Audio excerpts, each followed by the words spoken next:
තමයි අද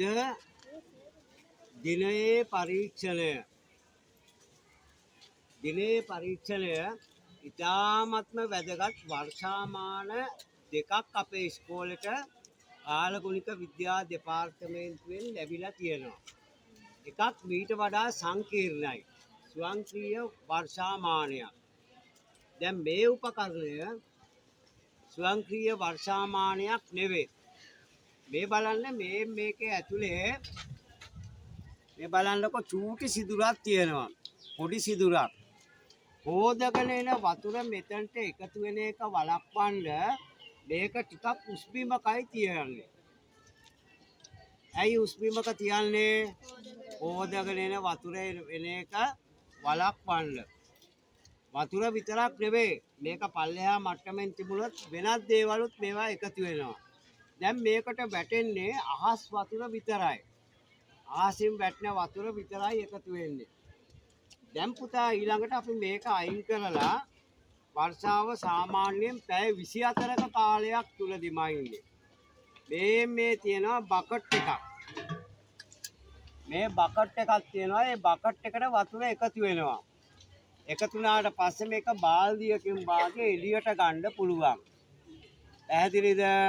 එළියට ගන්න පුළුවන්. ඊළඟට මේකේ ප්‍රමාණයටම මේ ප්‍රමාණයටම නිකම් මිනුම් සරාවක් වගේ එකක් ඔයාලා දන්නවද මිනුම් සරාව? ඔව්. මිනුම් සරාවක් වගේ එකකින් සම්මත ක්‍රමයට සම්මත අගයන් වලට ක්‍රමාංකණය කරපු මේ වගේ ලොකු එකක් තියෙනවා. උස එකක් තියෙනවා. ඒකට මේ එකතු වෙච්ච වතුර ටික දානවා. තේරුණාද? එකතු වෙච්ච වතුර ටික දාපුවාම මේක ක්‍රමාංකණය කරලානේ තියෙන්නේ. අපිට මැනගන්න පුළුවන් කොච්චරද එදා දවසේ පැය 24 තුල වර්ෂාපතනය කොච්චරද කියලා මැනගන්න පුළුවන්. මේකට අපි කියන්නේ බකට් ක්‍රමය කියලා. මේ බකට් එකකට වතුර එකතු කරලායි වර්ෂාව මනින්නේ. මේ වර්ෂාමානය. එතකොට මේ වර්ෂාමානයක් පුතා මේක සම්මතම ක්‍රමයට හදපු කාලගුණික විද්‍යා දෙපාර්තමේන්තුවෙන් හදපු වර්ෂාමානයක්. මේක ඔයාලට හදන්න බැයිද? පුළුවන්. නේද? මේ වාගේ වර්ෂාමානයක් ඔයාලටත් හදන්න පුළුවන්.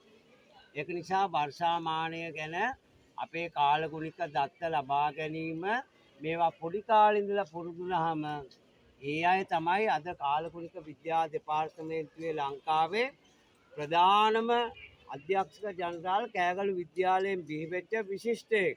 ඇයි මම විශිෂ්ටයෙක් කිව්වේ? එයා ක්‍රීඩාවට දක්ෂයි. ඕල් අයිලන්ඩ් රෙකෝඩ් තියලා තියෙන කෙනෙක්. ඒ වගේම හරි දක්ෂ භෞතික විද්‍යාව පැත්තෙන් ඉදිරියට ගිය අපේ ඉස්කෝලේට ලොකු ආඩම්බරයක්. දැන් මෙතනත් ඉන්න පුළුවන් අනාගතයේදී. ඒවට යන කට්ටිය. ඒක නිසා මේ උපකරණය Tamanට හදන්න පුළුවන් නම් ඒක තමයි වටින්නේ. එනවාද?